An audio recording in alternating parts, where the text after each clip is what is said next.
Hello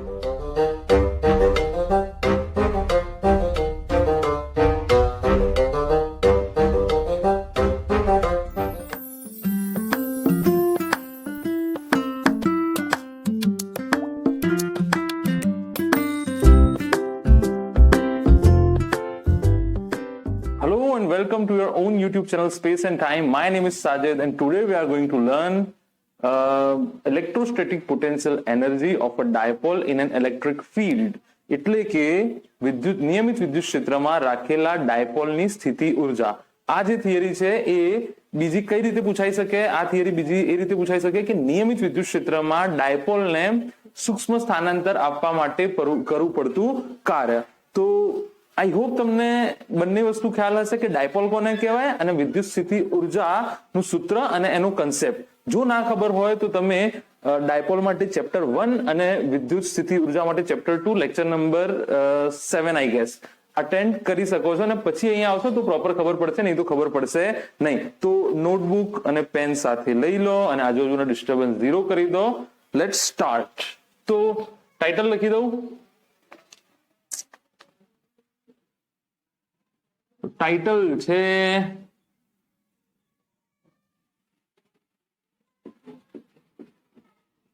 नियमित विद्युत क्षेत्र में विद्युत डायपोल. दर वखत विद्युत नहीं लगतो कारण के विद्युत चैप्टर चाले छे तो विद्युत बाकी एग्जाम में तमारे लखेलुं हशे विद्युत कारण के चुंबकीय डायपोल भी होई शके. विद्युत डायपोल नियमित विद्युत क्षेत्र में विद्युत डायपोल नी स्थिति ऊर्जा. आ थियरी बीजी कई रीते पूछाई सके? बीजी ए रीते पूछाई सके कि नियमित विद्युत क्षेत्र में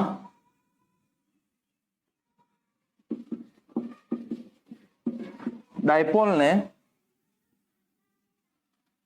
नियमित विद्युत क्षेत्र में डायपोल ने सूक्ष्म स्थानांतर आपवा माटे करवू पड़तुं कार्य. स्थानांतर रेखीय हशे के कोणीय? पहली तो ये बात छे. बंने रीते प्रश्न जे छे पूछाई सके छे कि नियमित विद्युत क्षेत्रमां डायपोलनी स्थिति ऊर्जा. तो नीचेનું टाइटल काढी नाखीश जेथी आपणने जग्या मळे. તમે એને નોટ કરી લો. પણ પહેલા હું એક વસ્તુ કહી દઉં કે સ્થાનાંતર કેવું હશે, રેખીય કે કોણીય કે બંને. તો અહીંયા જો તમને એક નાની વસ્તુ પહેલા સમજાવી દઉં એના પછી આગળ વધીએ. આ માની લો નિયમિત વિદ્યુત ક્ષેત્ર છે. આમાં એક હું નાનું ડાયપોલ ડ્રો કરી દઉં છું -q થી +q. અહીંયા જો વિદ્યુત ક્ષેત્ર છે તો અહીંયા અહીંયા અહીંયા અહીંયા અહીંયા અહીંયા દરેક જગ્યાએ બળ કેવું હશે? विद्युत क्षेत्र केवुं हशे? समान हशे. जो विद्युत क्षेत्र समान होय तो डायपोल ने रेखीय स्थानांतर करवा माटे तो कोई कार्य करवुं पड़शे नहीं कारण के विद्युत क्षेत्र समान छे. तमे समस्थितिमान पृष्ठ भण्या हशो तो अहींया एवी रीते विद्युत क्षेत्र समान छे. जो कि समस्थितिमान पृष्ठनो कन्सेप्ट नहीं लागे अहींया, पण विद्युत क्षेत्र कारण के समान छे तो अहींया रेखीय वाળી વાત तो छे ज नहीं. बराबर. अच्छा, શું માત્ર નિયમિત વિદ્યુત ક્ષેત્ર માટે જ થિયરી પૂછાશે? યસ, તમારા સિલેબસમાં માત્ર યુનિફોર્મ ઇલેક્ટ્રિક ફિલ્ડ છે, નિયમિત વિદ્યુત ક્ષેત્ર છે આ કેસમાં, એટલે અનિયમિતની તો કોઈ ચર્ચા થશે નહીં અહીંયા. તો એ કેસમાં અહીંયા માત્ર તમારે કેવું સ્થાનાંતર, કોણીય સ્થાનાંતર કરવા માટે કરવું પડતું કાર્ય શોધવાનું છે. તો નિયમિત વિદ્યુત ક્ષેત્રમાં તમે ડાયપોલને મુક્ત કરી દો તો તમને ખબર છે એફનેટ કેટલું હોય છે? તમને ખબર છે એફનેટ 0 હોય છે. તમને ખબર છે નિયમિત વિદ્યુત ક્ષેત્રમાં જો એફનેટ 0 હોય તો W F delta X. F 0 હોય તો કરવું પડતું કાર્ય કેટલું થઈ જશે? 0 થઈ જશે. એટલે રેખીય કાર્ય નથી કરવાનું. અહીંયા તમારે કેવું કાર્ય કરવાનું છે? કોણીય. આને આમ ફેરવવાનું છે. બરાબર. અચ્છા, તો હું નીચેનું ટાઇટલ કાઢી નાખું છું, તમે નોંધી લેજો. બંને એક જ વસ્તુ છે.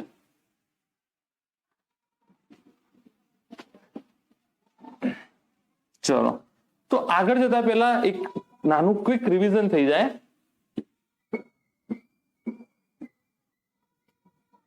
ક્વિક રિવિઝનમાં ડાયપોલ કોને કહેવાય? તો બે સમાન મૂલ્યના અને વિરુદ્ધ પ્રકારના વિદ્યુત ભારો એકબીજાથી પરિમિત અંતરે ગોઠવાયેલા હોય તો એને ડાયપોલ કહેવાય. ડાયપોલનું મૂલ્ય સદિશ રાશિ છે. ડાયપોલનું મૂલ્ય બંનેમાંથી એક વિદ્યુતભારનું મૂલ્ય, ડાયપોલની વેલ્યુ, મેગ્નિટ્યુડ ઓફ ડાયપોલ, પી અને બંને વચ્ચેનું અંતર, બંને વચ્ચે 2a કેમ લઈએ છીએ એની ચર્ચા આપણે ઓલરેડી આગળ થઈ ગઈ છે કે 2a કેમ લઈએ છીએ. 2 એટલા માટે લઈએ છીએ કે મોટા ભાગે તમારે અંતરો ડાયપોલના મધ્યમાંથી માપવાના હોય છે. ઇન ધેટ કેસ તમને સરળતા રહે, અંતર અડધું એ થઈ જાય એટલા માટે. અધરવાઇઝ તમે આને આર લખો તો અહીંયા આખાની જગ્યાએ શું આવી જશે? આર આવી જશે. અચ્છા, એક વસ્તુ આ થઈ.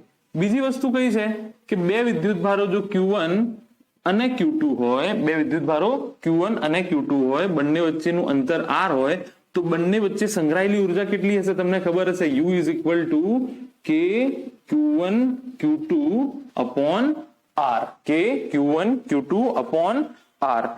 એ પહેલા બીજું એક ક્વિક રિવિઝન કરી દઈએ. જુઓ, ચેપ્ટર આવી રીતે ચાલે છે કે Q1 Q2 by R square. જો બે બિંદુઓ વિદ્યુતભારો હોય, બંને વચ્ચેનું અંતર R હોય, E K Q1 by R square.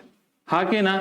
જો Q2 ના કારણે હોય તો K Q2 બાય, આપણે અહીંયા Q1 ના અસરની ચર્ચા કરીએ છીએ એટલા માટે Q1. જો તમારે Q2 ની અસરની ચર્ચા કરવી હોય તો K Q2 by R square. પછી V તમે જોઈ ગયા અદિશ છે. આમાં આ બે સદિશ છે, આ અદિશ છે કે Q by K Q1 by R. Q1 ની તમે ચર્ચા કરતા હોય તો, અને U જે છે એ થઈ જશે K Q1 Q2 by R. તો આટલું તમે નોંધી લેજો. આના આસપાસ જ જે છે એ ચેપ્ટર ભ્રમણ કરે છે.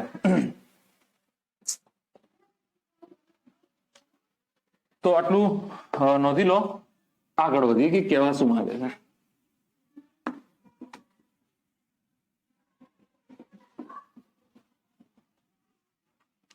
જો 11th કરતા મોટા ચેપ્ટર છે, 11th કરતા થોડા મોટા ચેપ્ટર છે, ડરવાની જરૂર નથી.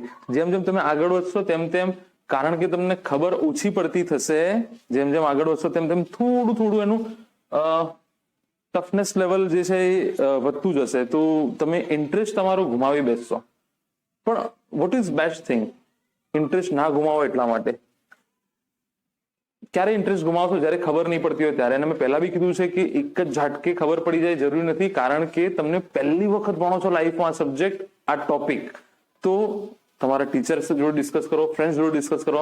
એક નાનો બી ડાઉટ હોય તો એ પહેલા ક્લિયર કરી લો. એ જો ક્લિયર થઈ જશે તો તમને ઇન્ટરેસ્ટ તમે ગુમાવશો નહીં, મેન્ટેન થશે ઇન્ટરેસ્ટ. અને ઇન્ટરેસ્ટ મેન્ટેન થશે તો તમે આગળ સારી રીતે ઓનલાઈન લેક્ચર્સ અટેન્ડ કરી શકશો. બીજું મનમાં એક પ્રણ લઈ લો કે જ્યારે બી તમે લેક્ચર અટેન્ડ કરતા હોય ત્યારે યુટ્યુબના બીજા ત્રીજા મૂવી ટ્રેલર્સ, કેરી મિનાટી, યુટ્યુબ વર્સિસ ટિકટોક કે પછી ઇન્સ્ટાગ્રામ કે પછી ફેસબુક, એ બધું સર્ચ ના કરશો. કલાક કે 1.5 કલાક તમે ગાળતા હોય તો એ સંપૂર્ણ એક જ લાઈનથી લેક્ચર અટેન્ડ કરી લો. કારણ કે ઓનલાઈન લેક્ચર્સમાં બહુ બધા પેરેન્ટ્સના કમ્પ્લેન આવે છે કે છોકરાઓ બસ મોબાઈલ લઈને બેસી રહે છે. બટ મેક શ્યોર તમારે કંટ્રોલ કરવાનું છે. તમારા હાથમાં છે કઈ રીતે અનુશાસિત રીતે ભણવું. તો એ બહુ વસ્તુ ઇમ્પોર્ટન્ટ છે. થોડું ઇન્સ્ટાગ્રામ ચેક કરી લો. અચ્છા, ચલો. જો કપાટ, આઈ એમ નોટ ઓન ઇન્સ્ટાગ્રામ. નિયમિત વિદ્યુત ક્ષેત્રમાં ડાયપોલની સ્થિતિ ઉર્જા. અચ્છા, તો પહેલા તો નિયમિત વિદ્યુત ક્ષેત્ર અહીંયા બનાવી દઈએ. ચેપ્ટર નંબર 1 તમારે સારી રીતે અટેન્ડ કરવું પડશે નિયમિત વિદ્યુત ક્ષેત્ર ભણવા માટે. અચ્છા, ચલો. એના પછી હું એક ડાયપોલ બનાવી દઉં છું. -Q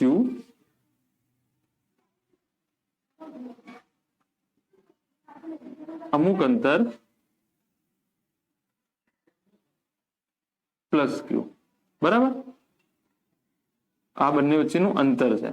અચ્છા, આનું જે મધ્યબિંદુ છે એને હું O નામ આપી દઉં. જે મધ્યબિંદુ છે એને હું O નામ આપી દઉં. બરાબર? અચ્છા, આખું અંતર 2a હશે. તો આ અંતર A અને આ અંતર A, એ બી તમને ખબર છે. આખું અંતર કેટલું હશે?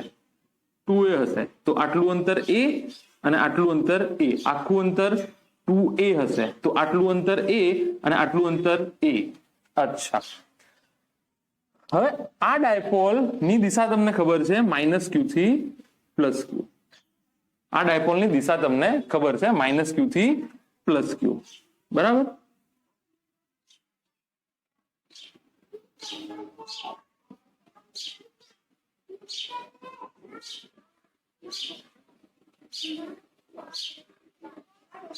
डिसिजन બહુ અગત્યનું છે યાર. ચલો એની માઇનસ ક્યુ થી પ્લસ ક્યુ. અચ્છા, માની લો શરૂઆતનો ખૂણો આ ડાયપોલ આવી રીતે ગોઠવાયેલું છે. લખવાનું કેવી રીતે કે નિયમિત વિદ્યુત ક્ષેત્રમાં એક ડાયપોલ જે છે એ વિદ્યુત ક્ષેત્ર સાથે, આ વિદ્યુત ક્ષેત્રની દિશા છે, આ શું છે, આ વિદ્યુત ક્ષેત્રની દિશા છે, બરાબર ને. આ શું છે, ઈ ની દિશા છે, ને આ એની દિશા છે. એની કોની,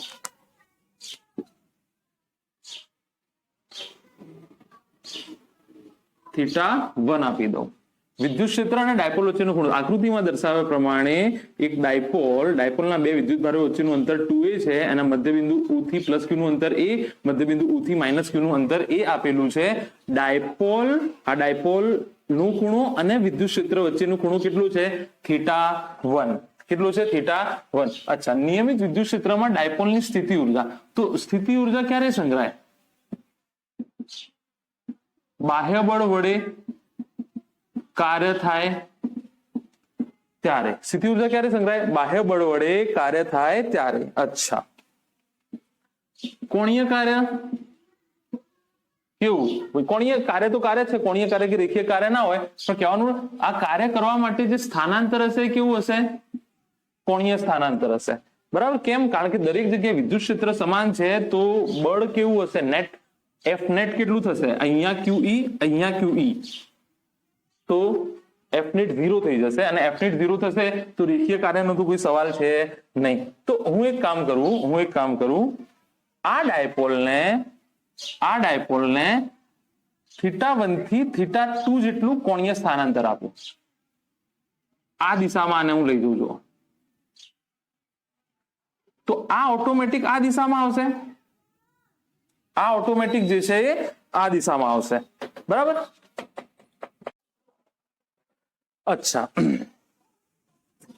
આ કિસ્સામાં O બિંદુને, ભ્રમણ બિંદુને અનુલક્ષીને સ્થાનાંતર થાય છે. જો તમે આવું સ્થાનાંતર થશે, આવી રીતે સ્થાનાંતર થશે. આમ છે એટલે આવી રીતે હું આમ બળ લગાડું છું તો ટોર્ક લાગશે. શું લાગશે, ટોર્ક લાગશે, કારણ કે કોઈ ચોક્કસ ભ્રમણ બિંદુને અનુલક્ષીને સ્થાનાંતર થાય છે. એનાથી આ એ અંતર જળવાયેલું જ રહેશે. હા કે ના, આ એ અંતર અહીંયાથી બદલાશે નહીં, ગમે તેટલું ફેરવું, બરાબર, એ અંતર જળવાઈ રહેશે. તો અહીંયા જે છે એ ટોર્ક લાગશે. શું લાગશે, ટોર્ક લાગશે, અને સ્થાનાંતર કોણીય સ્થાનાંતર થશે. કેવું સ્થાનાંતર થશે, કોણીય સ્થાનાંતર થશે. અચ્છા, આ θ1 અને આ ડાયપોલની દિશા. અચ્છા, તો માની લો કે થોડા સમય પછી આને બળ લગાડતા, અચ્છા, અહીંયા બીજી વસ્તુ ધ્યાન રાખો, આ એફ એક્સટર્નલ છે, QE જે છે એ આ દિશામાં લાગતું હશે, એફ કન્ઝર્વેટિવ સરકસી બળ વડે આ દિશામાં બળ જે છે એ લાગતું હશે. અચ્છા, થોડી વાર પછી આ જે છે એ માની લો આવી રીતે આવી જશે, બરાબર. આ પ્લસ ક્યુ અને આ માઇનસ ક્યુ, બરાબર. અને કુલ સ્થાનાંતર તમારું થઈ ગયું આ θ2. કેટલું સ્થાનાંતર થઈ ગયું, θ2. પહેલા તમે θ1 આગળ હતા, હવે θ2 આગળ તમે આવી ગયા છો. θ1 અને આ ખૂણો કેટલું છે, θ2. આમ હતું, આને આવી રીતે ફેરવ્યું મેં. અચ્છા,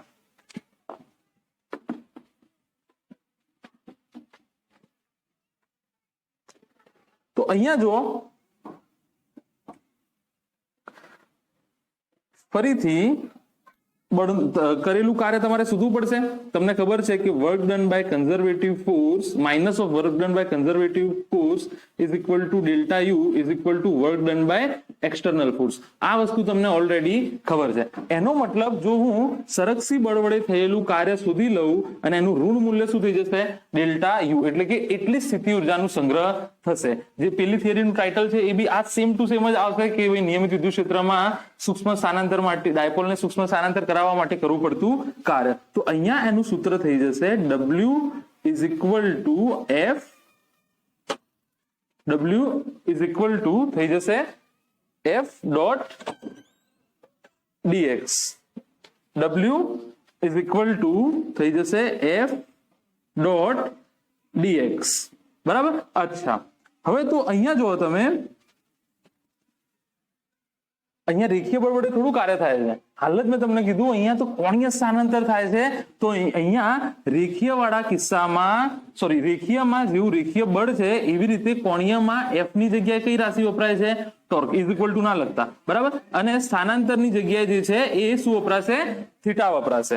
અચ્છા, તો તમારું જે ડબલ્યુ થઈ જશે work done by conservative force એ આવી રીતે લખાશે, ટોર્ક ડોટ ડી થીટા.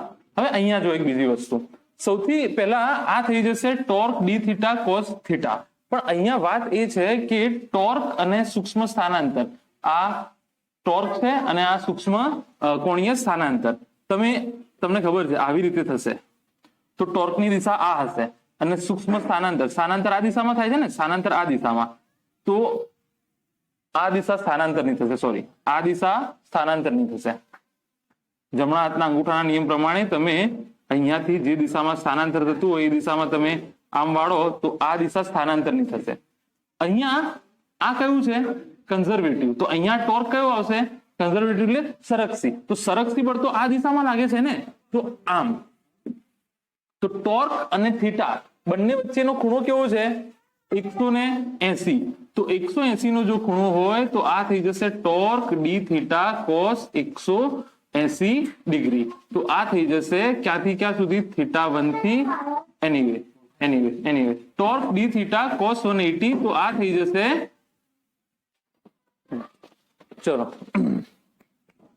અહીંયા જો વર્ક ડન બાય શું છે? સરકસી બળ, કન્ઝર્વેટિવ ફોર્સ, તો ટોર્ક કયું આવશે? કન્ઝર્વેટિવ, સરકસી બળ વડે, તો સરકસી બળ તો આ દિશામાં લાગે છે ને, તો અહીંયા જો આવી રીતે પરસે આ પેન છે આવી રીતે, બરાબર. હવે આ જે પેન છે એને હું ઉપરની તરફ, આ બી નિયમિત ગુરુત્વીય ક્ષેત્ર છે ને, અહીંયા દરેક જગ્યાએ આજુબાજુ તમારા માટે મારા માટે ગુરુત્વીય બળ કેવું છે? સમાન છે, તો સેમ ગુરુત્વીય ક્ષેત્ર ઉપર આપણે કામ કરીએ છીએ, તો હું આને ઉપર જવા દઉં છું, તો મારા વડે કામ આમ થયું છે, પણ ગુરુત્વાકર્ષણ બળ ક્યાં? નીચેની તરફ, વિરુદ્ધ દિશામાં. તમે બ્રેક મારો છો સાયકલને તો ઘર્ષણ બળ વડે થતું કાર્ય તમને ખબર હશે ઋણ આવે છે, બરાબર. તો અહીંયા હું ઉપર કાર્ય કરું છું, પણ ગુરુત્વાકર્ષણ બળ અહીંયા જુઓ, ગુરુત્વાકર્ષણ બળ મને નીચેની તરફ બળ લગાડે છે, તો સ્થાનાંતર ભલે ઉપર થાય પણ ગુરુત્વાકર્ષણ બળ નીચે લાગે છે, તો ગુરુત્વાકર્ષણ બળ વડે થતું કાર્ય ઋણ. એવી રીતે અહીંયા જ્યારે આને હું આમ ફેરવું છું ત્યારે QE તો આમ લાગે છે, તમને ખબર છે ને, વિદ્યુત ક્ષેત્રની દિશામાં તો બળ લાગશે, જે E ની દિશા હશે એ જ તો F ની દિશા હશે, બરાબર. તો એટલા માટે અહીંયા જો સ્થાનાંતર આમ છે, તો તમે સ્થાનાંતરની રીતે જો જોશો તો સ્થાનાંતર આમ થશે, તો જમણા હાથનો નિયમ તમે વાપરશો તો એ દિશા તમારી તરફ થશે. અચ્છા, અને ટોર્ક માટે તમારે આમ કરવું પડશે, કારણ કે અહીંયા ટોર્ક તમે કયો લીધો છે? સરકસી. જો તમે ટોર્ક બાહ્ય બળ વાળો લીધો હોત તો થીટા કેટલો આવતો? 0 થતો, બરાબર. ટાઉ અને સૂક્ષ્મ સ્થાનાંતર વચ્ચે ખૂણો કેટલો થતો? 0 થતો. તો અહીંયા ટોર્ક જે છે આમ લાગે છે, તો બોર્ડની અંદરની તરફ, તમારાથી દૂરની તરફ, તો આમ થશે, તો ખૂણો કેટલો થઈ જશે? 180. તો આ થઈ જશે ટોર્ક ડી થીટા. અચ્છા, હવે તમને ખબર છે કે ડાયપોલ માટે તમે ટોર્ક શોધ્યું હતું PE sin theta, P cross E. I hope તમને યાદ હશે, PE sin થીટા. ડાયપોલ માટે તમે ટોર્ક ઓલરેડી શોધી ચૂક્યા છો, PE sin થીટા. તો work done by conservative force is equal to minus PE sin theta d theta. ક્યાંથી ક્યાં લઈ જવાનું છે? θ1 થી θ2 સુધી. તો માઇનસ PE બાર લઈ લો, P નિયમિત વિદ્યુત ક્ષેત્ર છે, બરાબર. તો E અચળ અને ડાયપોલ P Q × 2 એ તો બદલાવાનું નથી, Q બદલાવાનું નથી, તો બંને અચળ છે. તો આ થઈ જાય θ1 થી θ2 sin થીટા ડી થીટા. અચ્છા, તો માઇનસ PE sin થીટા નું થઈ જશે માઇનસ કોસ થીટા θ1 થી θ2. તો માઇનસ PE, આ માઇનસ જે છે એ બાર લાવો તો આ પ્લસ થઈ જશે કોસ થીટા θ1 થી θ2. તો આ થઈ જશે PE, ઉપરની લિમિટ cos θ2, નીચેની લિમિટ cos θ1. તો આ વર્ક ડન બાય શું આવ્યું? Conservative force. Work done by conservative force અથવા કન્ઝર્વેટિવ ટોર્ક. ઓલરાઈટ, ફ્રેમમાં તો છે. અચ્છા, ચલો હવે એક બીજું ખાસ અઝમ્પશન, અહીંયાથી એક ઇમ્પોર્ટન્ટ સ્ટોરી ચાલુ થાય છે. આ તો તમને આઈ હોપ સમજાઈ ગયું હશે. આ માઇનસ કેમ લીધું એ બી તમને સમજાઈ ગયું હશે કે અહીંયા ટોર્ક અને ટોર્ક સરકતી બળના કારણે, ટોર્ક જે છે એ સરકતી બળના કારણે જે છે એ તમે જુઓ છો કે સમઘડી દિશામાં છે, અને જે સ્થાનાંતર છે ડી થીટા એ વિષમ ઘડી દિશામાં છે. એટલા માટે અહીંયા તમે માઇનસ ચિહ્ન મૂક્યું છે. એટલા માટે આ ખૂણો કેટલો લીધું છે? 180. યાદ રાખજો, આ 180 અને આ થીટા બંને અલગ અલગ વસ્તુ છે. આ પી અને ઈ વચ્ચેનો ખૂણો થીટા છે, જ્યારે આ જે 180 એ ટોર્ક અને ડી થીટા વચ્ચેનો ખૂણો છે. એ ખાસ ધ્યાન જે છે એ રાખજો. તો ફરીથી આ આકૃતિ તમે જોઈ લો. θ1 થી θ2 સુધી લઈ જવા માટે આપણે કરવું પડતું કાર્ય શોધીએ છીએ. અચ્છા, ચલો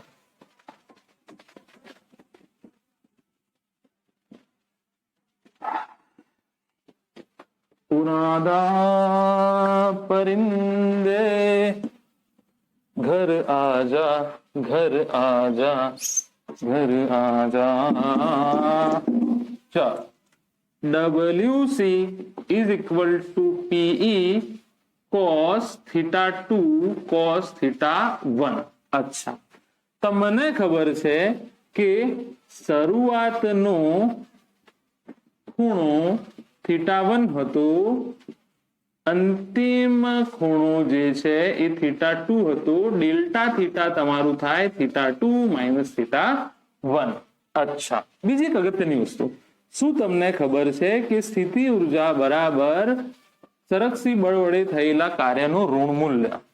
સ્થિતિ ઉર્જા બરાબર સરકસી બળ વડે થયેલા કાર્યનું ઋણ મૂલ્ય. તો માઇનસ ઓફ WC કેટલું છે? PE cos θ2 minus cos θ1. અહીંયા હું લખું UF માઇનસ UI.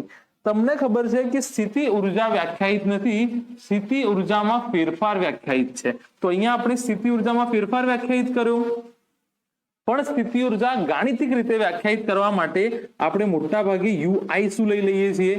0. UI એટલે ઇનિશિયલ, એટલે શરૂઆતનું, એટલે કે θ1 વિશે વાત ચાલે છે. θ1 તો હું એમ વિચારી લઉં કે θ1 જે છે એ ખૂણાને હું લઈ લઉં 90 ડિગ્રી. θ1 કેટલું લઈ લઉં? 90 ડિગ્રી. આ અઝમ્પશન છે. ધારો કે તમે એમ ના કહી શકો એમાં કે સર કેવી રીતે આવ્યું, કારણ કે અઝમ્પશનમાં અઝમ્પશન છે, ધારવાનું છે આપણે. સરળતા ખાતર, ગાણિતિક સરળતા ખાતર તો આપણે θ1 કેટલો લઈ લીધો? 90 લઈ લીધો. જો હું θ1 90 લઈ લઉં તો આ કેટલું થઈ જશે? 0 થઈ જશે. કેટલું થઈ જશે? 0 થઈ જશે. PE cos θ2 minus PE cos θ1 એટલે U ઇનિશિયલ કેટલું છે? PE cos θ1. તો જો PE cos θ1 0 થઈ જાય તો U ફાઇનલ તમને મળી જાય. તો આ કેસમાં થઈ જશે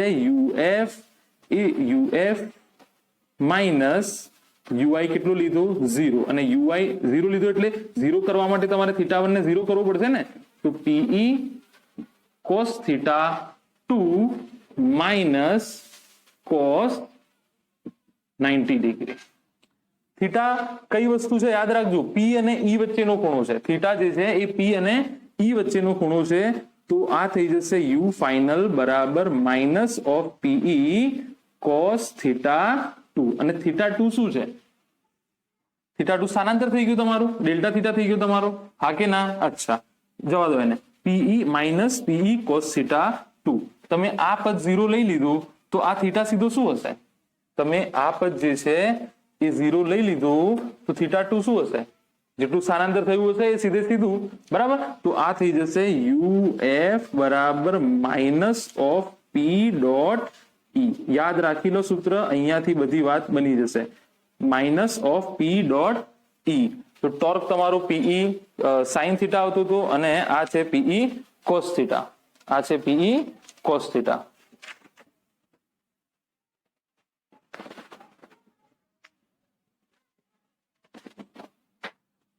આ તમને ખબર છે યુ ઇનિશિયલ વાળું અઝમ્પશન તમને ખબર છે ઓલરેડી કે આ આપણે 0 લેવાનું છે. પેલા કેસમાં આપણે અનંત અંતર લઈ લેતા હતા જેથી કરીને દાખલાઓ ગણવામાં શું રહે? આસાની. તો હવે ચૂપચાપ તમારે યાદ રાખવાનું છે કે UF બરાબર P ડોટ E બરાબર પીઈ કોસ થીટા. થીટા 2 ની જગ્યાએ મેં શું લઈ લીધું? થીટા લઈ લીધું. થીટા 2 ની જગ્યાએ શું લઈ લીધું? થીટા લઈ લીધું. થીટા શું આવશે? થીટા શું આવશે? થીટા શું આવશે? જેટલું સ્થાનાંતર હશે તે આવશે ડાયરેક્ટલી. તમે આ 0 લઈ લીધું તો આ cos θ 2 જેટલું સ્થાનાંતર હશે તે આવશે. તો આટલું તમે નોંધી લો શાંતિથી. કેટલું ભણ્યા અત્યાર સુધી?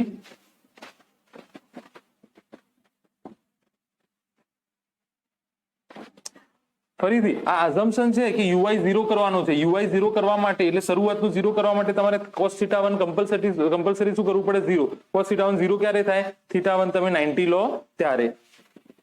અહીંયા જુઓ કેટલું ભણ્યા આપણે. સિમ્પલી થોડું ફટાફટ ઉપરથી રિવિઝન કરાવી દઉં. નિયમિત વિદ્યુત ક્ષેત્ર લીધું. આ નિયમિત વિદ્યુત ક્ષેત્રમાં એક ડાયપોલ મૂક્યું, પ્લસ ક્યુ માઇનસ ક્યુ. અહીંયાથી અંતર a, અહીંયાથી આ અંતર a. અચ્છા, આ ડાયપોલની દિશા, આ વિદ્યુત ક્ષેત્રની દિશા, બંને વચ્ચેનો ખૂણો θ2. આમને સ્થાનાંતર આપ્યું θ2. તો અહીંયા તમને ટોર્ક ખબર છે કેટલું થશે? પીઈ સાઇન થીટા બરાબર પી ક્રોસ ઈ. અને યુ કેટલું થશે તમને ખબર પડી ગઈ છે હવે? PE minus of PE cos theta એટલે કે પી માઇનસ ઓફ પી ડોટ ઈ. તમે કાર્ય કરશો તો ઉર્જા સંગ્રહાશે. સિમ્પલ વસ્તુ છે. તો યુ બરાબર માઇનસ પી ડોટ ઈ. તો બંને વસ્તુ નોંધી લો અને સૂત્ર ખાસ યાદ રાખી લો કે નિયમિત વિદ્યુત ક્ષેત્રમાં ડાયપોલના કારણે સ્થિતિ ઉર્જા જે છે એ યુ બરાબર માઇનસ પી ડોટ ઈ થશે. ચાલો,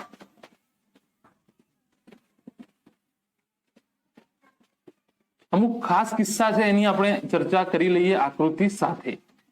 ખાસ કિસ્સા છે એની ચર્ચા આપણે કરી લઈએ આકૃતિ સાથે. ચાલો,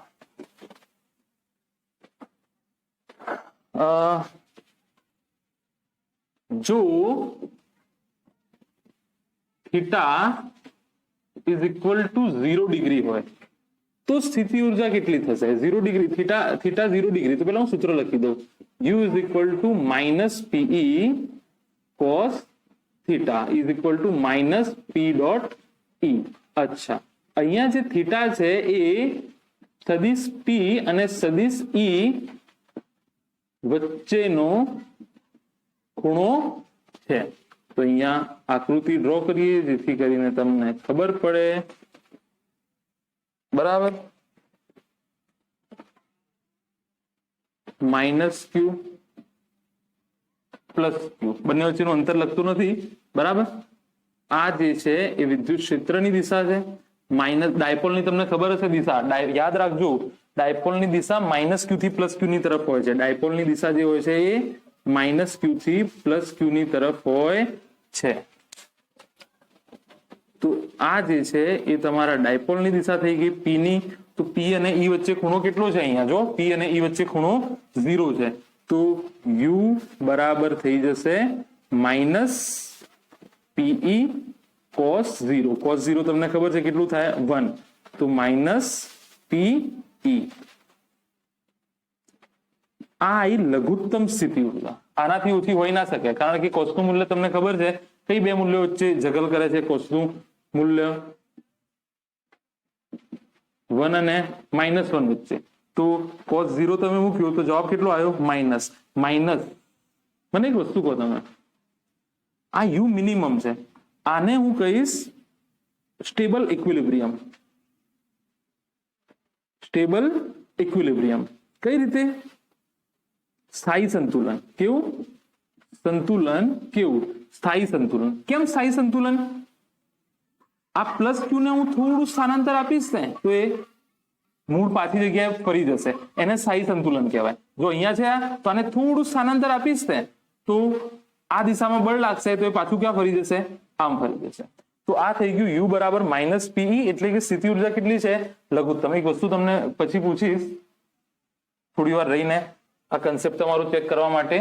number 2, theta is equal to 90 લઈ લઈએ.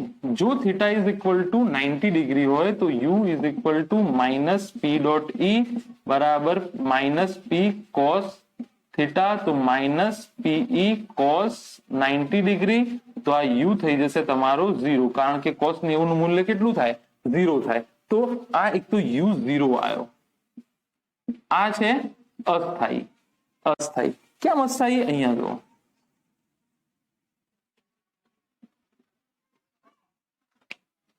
ડાયપોલ અરે વિદ્યુત ક્ષેત્ર અને આ પ્લસ ક્યુ, આ માઇનસ ક્યુ.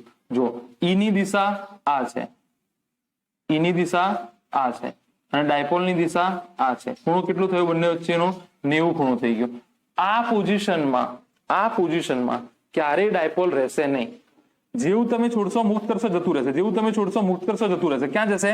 આમ જતું રહેશે. પ્લસ ક્યુ માઇનસ ક્યુ આમ જતું રહેશે. એટલે આ અસ્થાયી છે.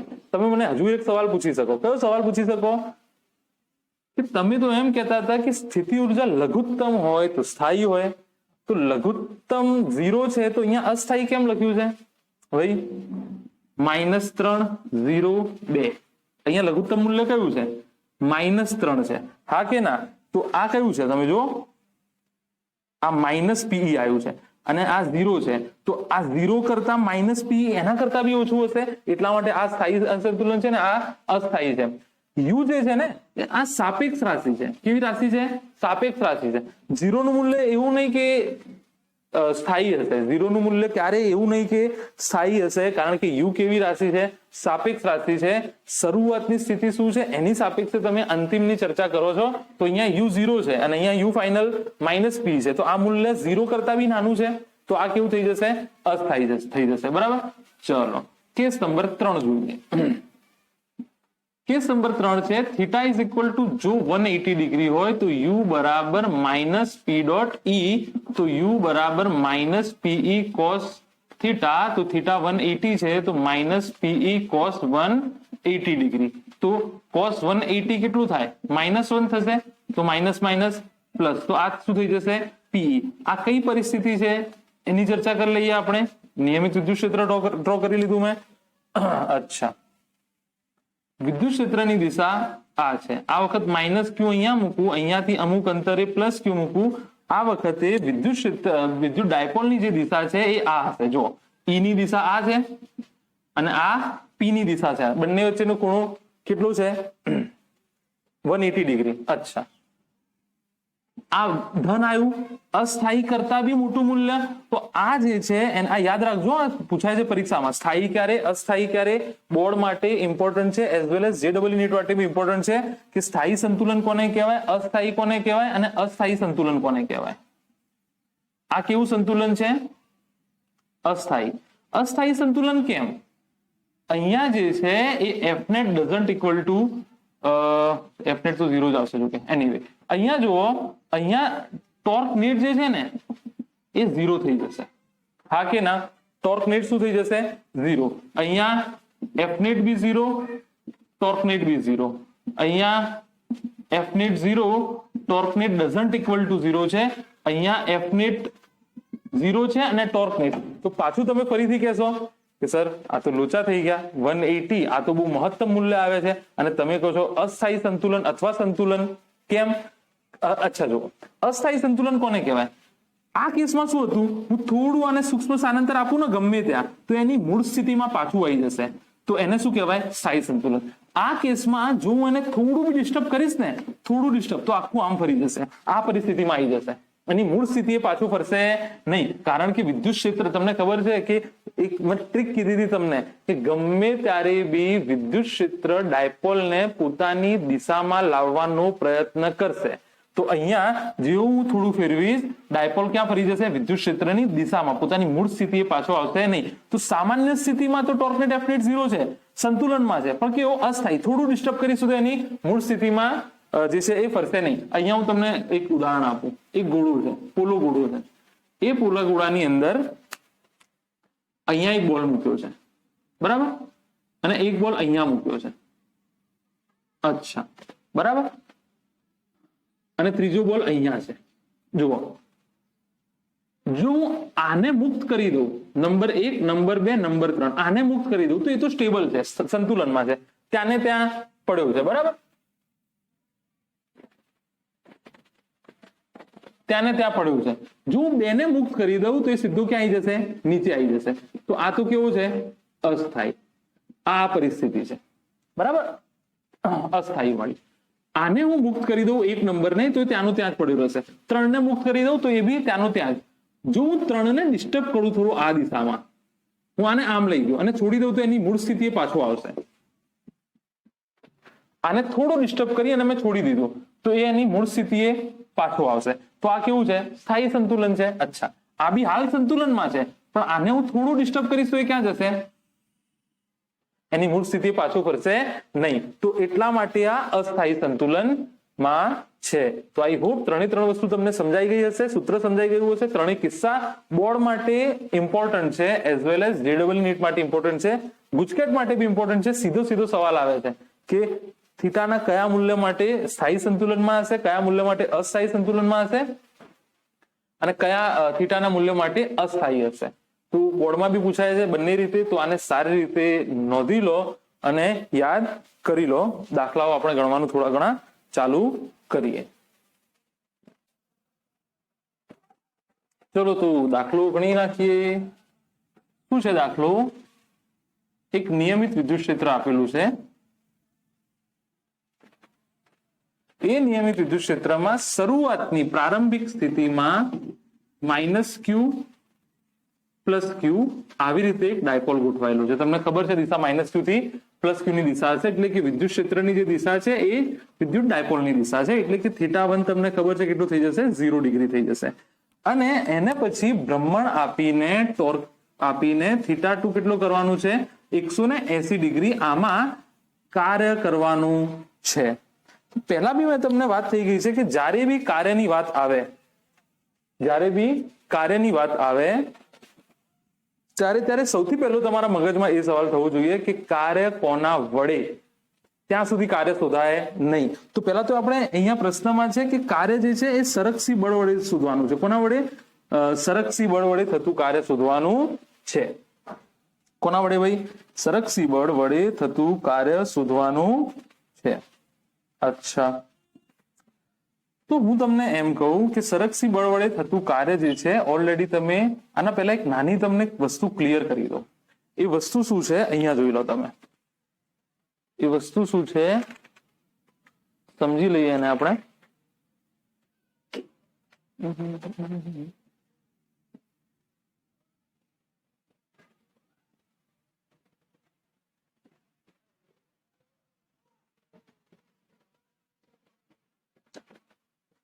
આ થિયરી પહેલા એક વસ્તુ તમે સમજી લો.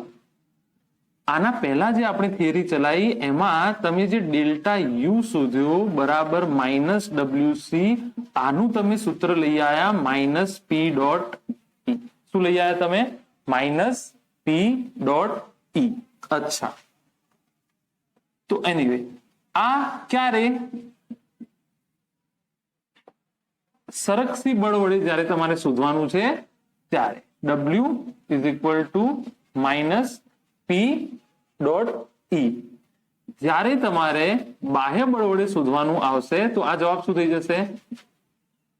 PE થઈ જશે. P.E. યાદ રાખજો, કારણ કે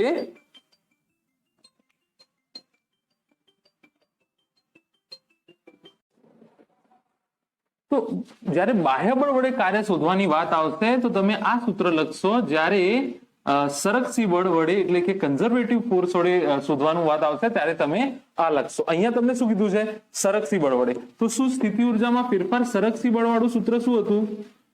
delta U is equal two -PE બરાબર W. આ સૂત્ર ક્યારે વાપરવાનું? જ્યારે સંરક્ષી બળ વડે પૂછ્યું હોય ત્યારે. અચ્છા, delta U is equal two PE બરાબર W. આ ક્યારે વાપરવાનું? જ્યારે તમને અસંરક્ષી બાહ્ય બળ એવો શબ્દ વાપર્યો હોય તો તમારું આ સૂત્ર જે છે એ વપરાશે. તો અત્યારે તમને ખબર છે ઉપરનું સૂત્ર. તમે એક બીજી વસ્તુ કરી શકો, આ શોધો અને નિશાની બદલી નાખો તો આ થઈ જશે. વસ્તુ તો એક જ છે ને, PE જ છે, બરાબર. અચ્છા, તો અહીંયા સંરક્ષી બળ વડે કારણ કે છે તો આગળની થિયરી આખી આપણે સંરક્ષીના કારણે એ કરી છે. તો અહીંયા થઈ જશે W is equal to delta you. આ કેસમાં આપણે કેવું છે? આ સરકસી WC તમારે શોધવાનું. WC નહીં લખવું કારણ કે તમે નહીં તો પછી માઇનસ મૂકવું પડશે અહીંયા. ખાલી હું W પણ સરકસી બળ વડે સ્થિતિ ઉર્જામાં થતો, સરકસી બળ વડે થયેલા કાર્યના કારણે સ્થિતિ ઉર્જામાં થતો ફેરફાર, તો આ થઈ જશે UF માઇનસ UI. અચ્છા, UF કેટલું છે તો P ડોટ E, તો આ થઈ જશે PE cos થીટા. થીટા કેટલું છે 180. ફાઇનલ તમારે ક્યાં થીટા 2 માં જવાનું છે ને આમ કોન્ફિગ્યુરેશનમાં. આ સવાલ આવો બી પૂછી શકે કે નિયમિત વિદ્યુત ક્ષેત્રમાં ડાયપોલને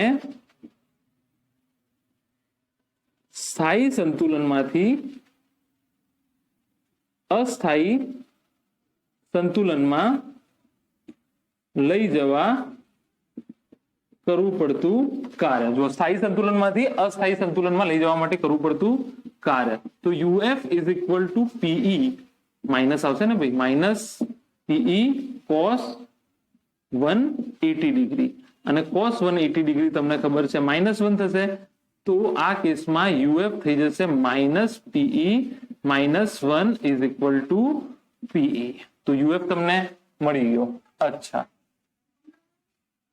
એ જ રીતે U ઇનિશિયલ તમે શોધી લો માઇનસ P ડોટ E, તો minus PE cos theta. Theta કેટલું છે ઇનિશિયલ 0 ડિગ્રી, તો માઇનસ PE cos 0 ડિગ્રી, તો આ થઈ જશે માઇનસ PE. આ સૂત્રમાં કિંમતો મૂકી દો, તો W work done by conservative force તમારું થઈ જશે UF કેટલો આવ્યો તમારો PE માઇનસ PE, તો જવાબ તમારો થઈ ગયો 2PE. જો તમને W બાહ્ય બળ, તો નિશાની ઉલટાઈ નાખો, જવાબ કેટલો થઈ જતો -2PE થઈ જતો. પતી ગઈ વાર્તા. આગળનો દાખલો ગણી નાખીએ. ઈઝી છે, કશું છે નહીં. કન્સેપ્ટ પકડી રાખજો, યાદ રાખી લેજો. એક વસ્તુ જે શીખવાડી છે હાલ મેં, કે કાર્ય કોના વડે થતું પૂછે છે એ અગત્યનું છે. જો સરકસી વડે તો -PE cos થીટા, જો બાહ્ય બળ તો +PE cos થીટા.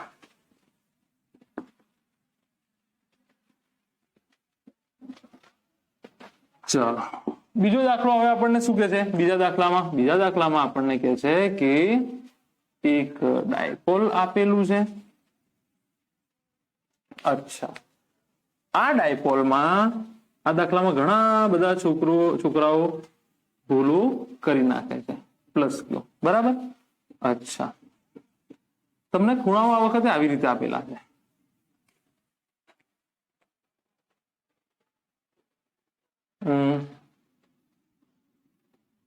આ જે છે એ 60 ડિગ્રી, આ શરૂઆતની પરિસ્થિતિ છે, બરાબર. આ કોન્ફિગ્યુરેશનને આમ ફેરવી ઇઝ ઇક્વલ ટુ થીટા 1 છે અથવા થીટા ઇનિશિયલ છે. આ કોન્ફિગ્યુરેશનને ફેરવી અને એ આમ લાવી દેશે, અને આ થીટા ફાઇનલ 60 ડિગ્રી છે. તો આપણને કહે છે કે આ એક પરિસ્થિતિમાંથી બીજી પરિસ્થિતિમાં જવા માટે કરવું પડતું work done by conservative force કેટલું થશે? સૂત્ર મૂકી દઈએ. W is equal to delta U કોના વડે શોધવાનું છે? સરકસી વડે. તો શું આ થઈ જશે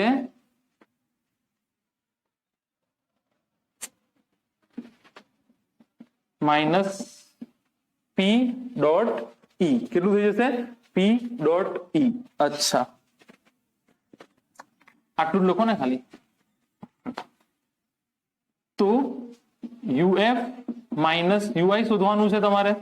અચ્છા, UF કેટલું થશે જુઓ, UF માઇનસ UI શોધવાનું છે, કેટલું થશે? તો W મળી જશે.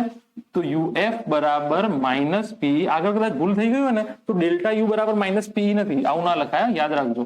કદાચ મેં લખ્યું હોય તો આ ખોટું છે. ત્યાં આગળ U આપણે તો નિરપેક્ષ શોધી નાખ્યું છે, પેલું UI 0 લઈને. UF minus P dot E, તો માઇનસ PE cos થીટા. અહીંયા P અને E વચ્ચે ખૂણો કેટલો છે એ અગત્યનું બની જાય છે. P અને E વચ્ચે ખૂણો કેટલાનો છે? આ E ની દિશા છે, બરાબર.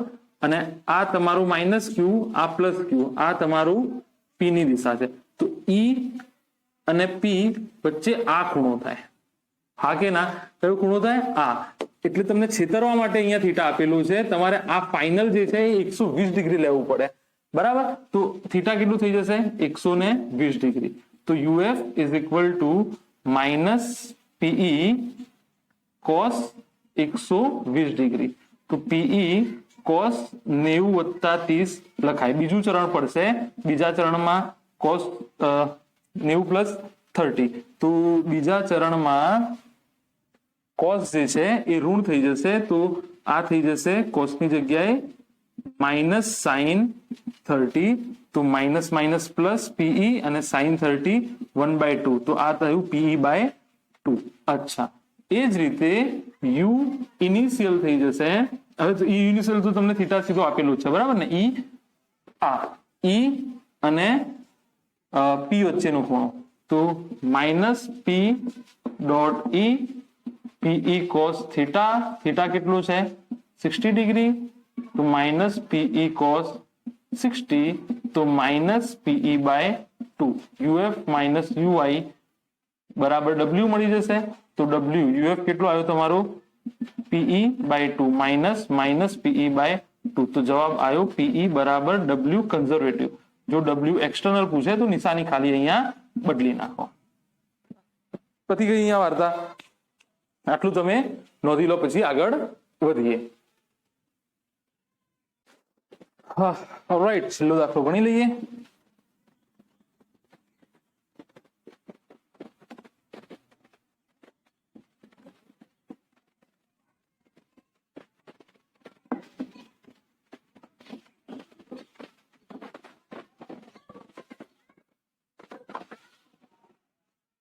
ફ્રેમ ચાલુ છે કે નહીં જોઈ લઈએ.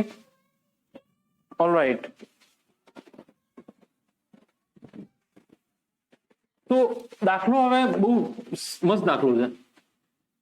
દાખલો અને મસ્ત, વાહ વાહ વાહ વાહ વાહ વાહ. ચલો, ડાયપોલ આપેલું છે અને શરૂઆતમાં જે θ1 આપેલું છે, θ1 કોના વચ્ચે? પી અને ઈ વચ્ચે. ચલો અહીંયા પહેલા લખી દઉં, -q + q o આટલું a છે અને આટલું a છે, એટલે કે આખું અંતર જે છે એ 2a છે. θ1 જે છે એ 90 ડિગ્રી છે. તો આપણને સવાલ એ પૂછે છે કે જો θ1 બરાબર 90 ડિગ્રી a થી, એટલે કે અસ્થાયી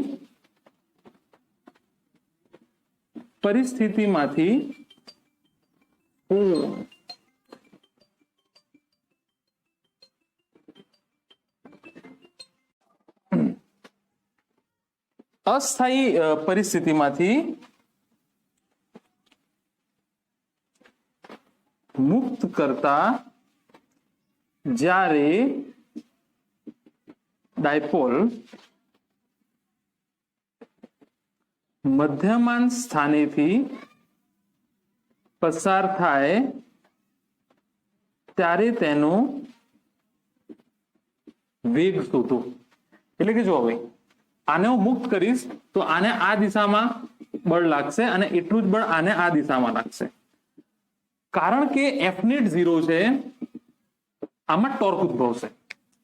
આ બિંદુને અનુલક્ષીને ટોર્ક ઉદ્ભવશે અને આમ ગતિ કરશે, આવી રીતે આમ ગતિ કરશે. મધ્યમાન સ્થાનનો મતલબ છે, યાદ રાખજો, સ્થાયી સંતુલન. તો અહીંયાથી જયારે મુક્ત કરીશ તો એ અહીંયાથી આમ પસાર થશે, આમ, હા કે ના? દોલનો કરશે. જો કે દોલનોની વાત અહીંયા છે નહીં. જો આને મુક્ત કરું તો અહીંયાથી આમ પસાર થશે. તો જ્યારે એ આ પરિસ્થિતિમાંથી નીકળે, +q -q, તો અહીંયા એનો કોણીય વેગ શોધવાનો છે. શું શોધવાનું છે? વેગ બી કહી શકે, કોણીય વેગ, એટલે કે ઓમેગા શોધવાનો છે આ પરિસ્થિતિમાં. હવે સમજી જાઓ તમે પ્રશ્ન શું કહેવા માંગે છે, કે જ્યારે આ પરિસ્થિતિમાંથી θ1 = 90 ડિગ્રીમાંથી મુક્ત કરો તો એ આમ જશે.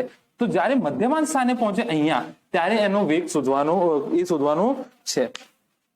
જ્યારે અને ત્યારે સરકસી બળોના કિસ્સામાં એવી વાતો કઈ આવે કે પહેલા આવું હતું, પછી આવું છે, અત્યારે આવું છે, પછી કેવું થશે, આવી બધી જ્યારે સરખામણીની વાતો હોય તો તમારે બે કન્સેપ્ટ યાદ રાખવાના. કાં તો વેગમાન સંરક્ષણ લાગશે, કાં તો ઉર્જા સંરક્ષણ લાગશે, કાં તો વેગમાન સંરક્ષણ લાગશે, કાં તો ઉર્જા સંરક્ષણ. કારણ કે આ સરકતી બળ છે તો તમે આંતરિક ઉર્જાનું સંરક્ષણ વાળું કન્સેપ્ટ નાખી શકો, પણ હું તમને સીધું સમજાવી દઉં છું અહીંયા કે તમને ખબર છે W all બરાબર ડેલ્ટા કે. એનો મતલબ W નોન કન્ઝર્વેટિવ એટલે અસરક્ષી, W કન્ઝર્વેટિવ, W એક્સટર્નલ બરાબર ડેલ્ટા કે. અચ્છા, અહીંયાથી હું મુક્ત કરું છું, બાહ્ય બળ તો લગાડતો નથી, તો W એક્સટર્નલ 0 થઈ જશે, ઘર્ષણ બળ છે નહીં તો આ બી 0 થઈ જશે. વધ્યું શું? 0 plus W conservative, W external is equal to delta કે થઈ જશે. ઓલરાઈટ, WC કેટલું થઈ જશે તમારું? Minus of delta U is equal to delta કે. આ બી 0 થઈ જશે ને? અહીંયાથી મુક્ત કરું છું, બાહ્ય બળ થોડું લગાડું છું, તો આ થઈ જશે UF minus UI is equal two KF minus KI. અચ્છા, તો આ થઈ જશે UI માઇનસ UF બરાબર KF માઇનસ KI. તો અહીંયાથી હું જે છે એ આને આવી રીતે લખી શકું, KI આ સાઈડ લાવી દો, તો આ થઈ જશે KI plus UI is equal two KF plus UH. જેને ના ભણ્યું હોય એના માટે આ ઉર્જા સંરક્ષણનો, યાંત્રિક ઉર્જા સંરક્ષણનો નિયમ છે, બરાબર. શરૂઆતની કુલ ઉર્જા બરાબર અંતિમ કુલ ઉર્જા. અચ્છા, KI થઈ જશે 1/2 mv².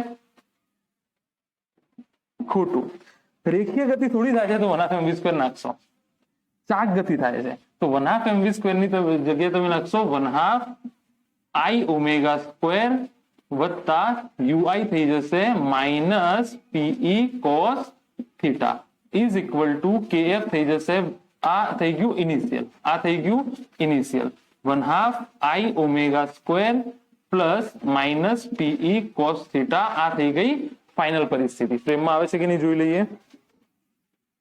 આ થઈ ગઈ તમારી ફાઇનલ. અચ્છા ભાઈ, શરૂઆતમાં ઓમેગા ભૈયા પકડી રાખ્યું છે તો ઓમેગા 0 પકડી રાખ્યું છે શરૂઆતમાં, થોડું પછી એ ગતિમાં આવશે ને, પકડી રાખ્યું છે તો ઓમેગા કેટલો આવશે? 0. અચ્છા, તો આ પદ 0 થઈ જશે શરૂઆતમાં. ઇનિશિયલ કન્ડિશનમાં આ કેટલું થઈ જશે? 0. માઇનસ PE cos થીટા શરૂઆતની વાત છે, તો શરૂઆતમાં માઇનસ PE cos 90 કેટલું થઈ જશે? 0. થીટા કેટલો છે શરૂઆતમાં? 90. તો આ બંને પદો શરૂઆતમાં કેટલા થઈ જશે? 0. તો 0 પ્લસ 0 બરાબર 1/2 I omega square plus minus PE cos theta. આ ફાઇનલ પરિસ્થિતિની વાત છે. કોની વાત છે ભાઈ? ફાઇનલ પરિસ્થિતિની વાત છે. અચ્છા, ચાલો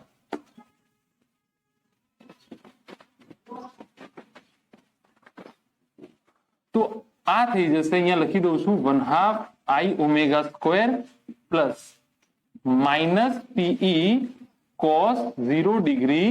આ ફાઇનલ પરિસ્થિતિ. ફાઇનલમાં થીટા કેટલું થઈ જશે? મધ્યમાન સ્થાને. ફાઇનલ પરિસ્થિતિમાં મધ્યમાન સ્થાનેથી નીકળશે તો થીટા 0 થઈ જશે, માઇનસ આમ આવ્યો, આ પ્લસ ક્યુ આમ આવ્યો, તો આ માઇનસ ક્યુ, આ પ્લસ ક્યુ, માઇનસ ક્યુ થી પ્લસ ક્યુ ની દિશા, આ વિદ્યુત ક્ષેત્રની દિશા, ખૂણો કેટલો થઈ જશે? 0. તો cos 0.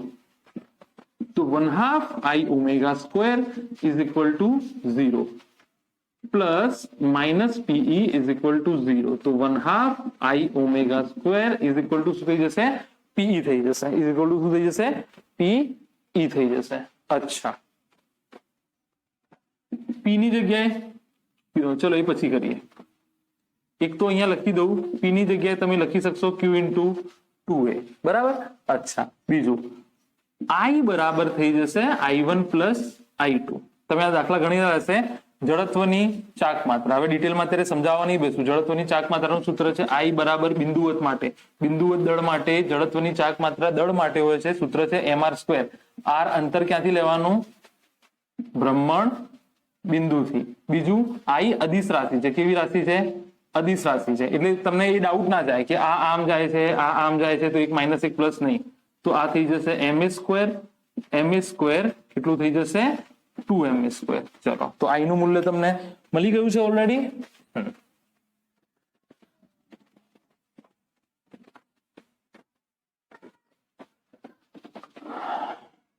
સરવાળો જ થશે. દળનો હંમેશા સરવાળો થાય. દળ ઋણ ના હોય, વિદ્યુત ભાર ઋણ હોય, દળનો હંમેશા શું હોય? સરવાળો હોય. અને I અદિશ રાશિ છે એટલે એ બી અદિશ છે, માત્ર અંતરો છે. અહીંયાથી આ અંતર કેટલું છે ભ્રમણ બિંદુથી એ, તો m ઇન્ટુ a સ્ક્વેર, આનું દળ તો હશે ને ભાઈ, દળ આપેલું છે રકમમાં, વિદ્યુતભારનું દળ તમને આપેલું છે m છે, રકમમાં એ વસ્તુ આપેલી છે, દળ તો હશે જ ને યાર, વિદ્યુતભાર છે તો ધારી લો m, જો કે તમારે રકમમાં આપેલું છે કે દળ કેટલું છે, બંનેનું સમાન જ હશે m.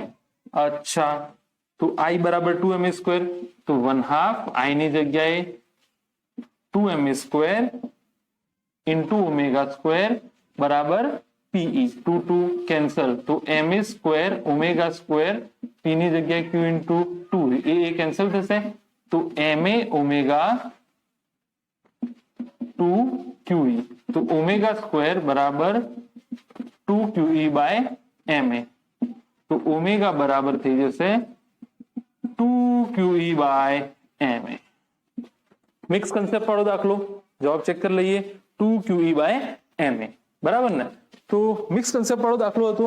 આવા દાખલાઓ છોકરાઓને ફસાઈ દે છે, મેકેનિક્સ, યંત્રશાસ્ત્ર અને થોડું ઘણું ઇલેક્ટ્રોસ્ટેટિક બંને સાથે. તો અહીંયા લેક્ચર પૂરું થાય છે. I hope you have enjoyed this lecture.